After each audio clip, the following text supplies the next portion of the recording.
오늘 본문은 이제 스테반 집사님의 마지막 설교이자 그 설교의 또 결론 부분에 이르는 말씀에서 시작되고 있습니다. 안타깝게도 스테반 집사님은 이 설교를 마지막으로 그 자리에 있던 사람들이 던진 돌에 맞아서 순교하게 되는데요. 도대체 왜 이런 일이 벌어지게 되었을까를 생각해보지 않을 수 없습니다. 왜냐하면 불과 몇 장 전, 얼마 전만 해도 베드로가 전한 복음을 들은 유대인들이 3,000명씩 회개를 하고 또 세례를 받고 뒤이어 5,000명씩 남자 5,000명이 넘는 사람들이 구원을 받는 일들이 일어났었기 때문입니다. 오늘 그때와 다르게 왜 이번에는 스테반 말씀을 전하는 그 스테반을 향해 돌을 던지는 일이 일어났는지 하나하나 말씀 속에서 그 원인을 찾아보려고 하는데요. 지금까지 스테반 집사님이 전해왔던 말씀을 다시 한번 생각해봤으면 좋겠습니다. 스테반 집사님은 그가 전한 복음 안에서 이스라엘의 지나온 역사를 쭉 돌아보았어요. 그러면서 어떤 이야기를 했냐면 이스라엘 백성의 조상들이 지었던 죄를 하나하나 가르쳐 주었죠. 그런데 문제는 그 자리에서 이 말씀을 듣고 있던 그 유대인들의 마음이 굉장히 그 전과는 달랐다는 거예요. 사실 유대인들은 기본적으로 민족적 자부심이 높은 사람들입니다.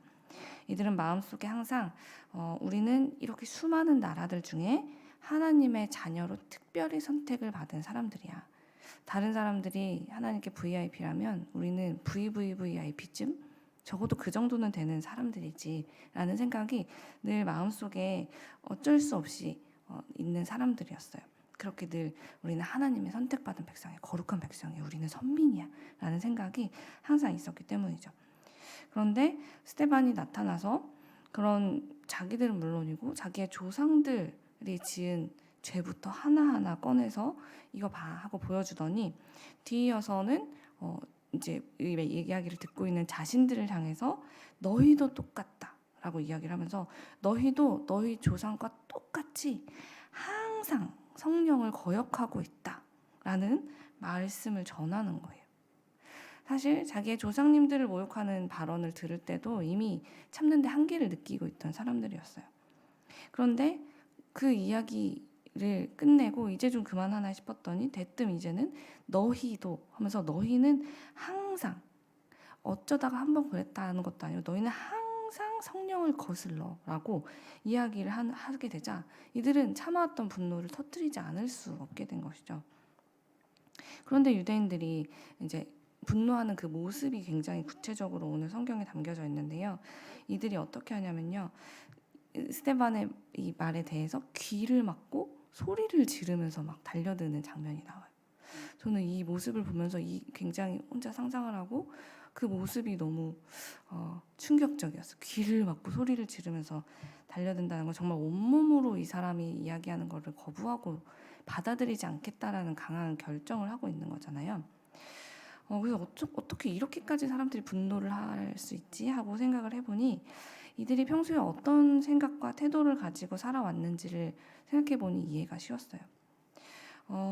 유대인들은 날 때부터 사실 신실한 그 하나님의 말씀에 따라서 신실한 신앙생활을 통하여서 태어난 지 8일밖에 안 된 아이에게 할례를 행하게 되고 또 평생을 종교적 전통과 문화에 따라서 그 율법을 철저하게 지키며 살아가는 게 익숙한 사람들입니다.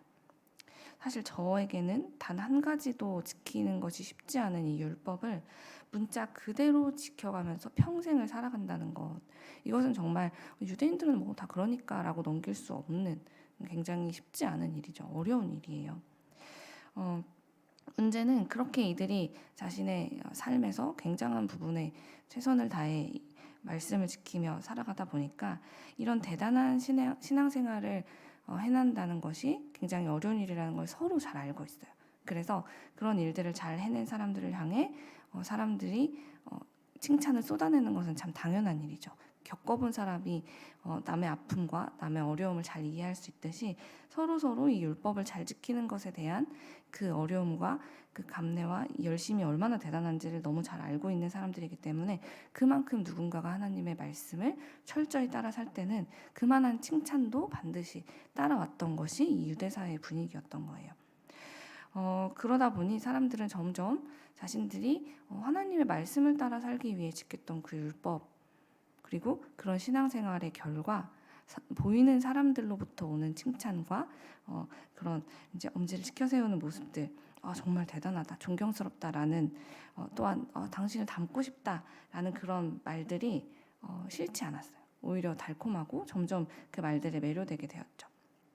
그래서 점점 사람들의 말에 귀를 기울이고 자기도 모르게 더 좋은 반응들을 신경 쓰면서 신앙생활을 하다 보니까 우리가 왜 할례를 받고 왜 하나님의 말씀을 따라 신앙생활을 열심히 하며 살기 시작했는지 그 목적이 점점 바뀌게 된 거예요. 하나님께 칭찬받고 사람들에게 존경받는 나의 모습을 확인하는 것, 그것은 사실 누구에게나 참으로 기쁘고 명예롭고 행복한 경험입니다. 그래서 또다시 그런 칭찬을 받기 위해 누구나 다 열심을 내게 되죠. 하지만 그 열심을 내는 과정, 그래서 또다시 이전보다 더 큰 칭찬이나 그런 인정을 받는 것이 참 쉽지 않은 일이기 때문에 사람들은 그 감격과 만족을 맛보기 위해서 잘못된 선택을 하기도 합니다. 바로 내가 칭찬받고 인정받기 위해서 다른 사람을 깎아내리는 것이죠. 그것만큼 빠르게 자신들이 원하는 결과를 얻을 수 있는 방법도 사실 없기 때문이에요. 예수님께서 자주 혼내시던 바리새인들이 그런 선택을 종종 했는데요. 그들은 누가 봐도 죄인인 사람, 저 사람은 누가 봐도 정말 손가락질 당하고 죄인이야 라는 걸 누구나 인정하는 그런 사람들을 앞에 나타나는 걸 좋아했어요.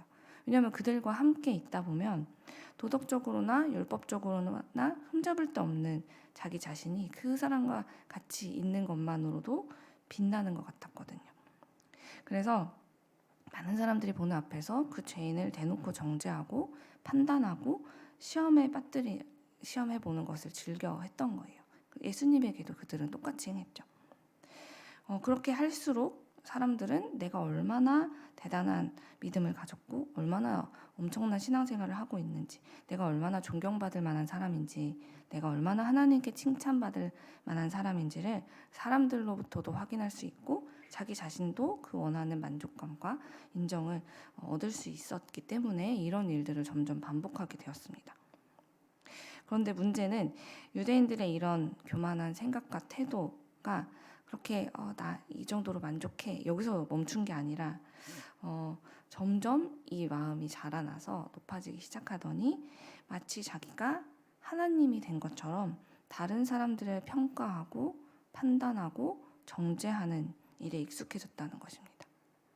사람들을 판단하고 정죄하고 평가하는 것만으로도 사실은 자신에게 이익이 되지 못하는데 결국 나중에 그 결과 이 사람들이 어떤 일을 행하냐면 하나님의 뜻, 하나님이 우리에게 주시는 말씀까지도 판단하고 그것을 자기 스스로 평가하는 자리에 이르게 되었다는 것. 그것이 이들에게 있어서 가장 큰 불행이고 그게 가장 큰 이들을 멸망으로 이끄는 원인이 되었죠. 그래서 이들은 하나님께서 선지자를 보내서 계속해서 전하려 하시는 말씀들에 귀를 기울이지도 않았고 귀를 기울이기는커녕 선지자들을 박해했고 우리 주님을 거절하더니 끝내는 하나님께서 이 인류를 구원하기 위해 보내신 예수 그리스도까지도 십자가에 못 박는 일을 서슴지 않게 되었죠. 이들은 오늘 51절의 말씀처럼 자기들이 목이 곧아져서 성령을 거스르며 살고 있다는 것을 인지하지 못하게 되었습니다.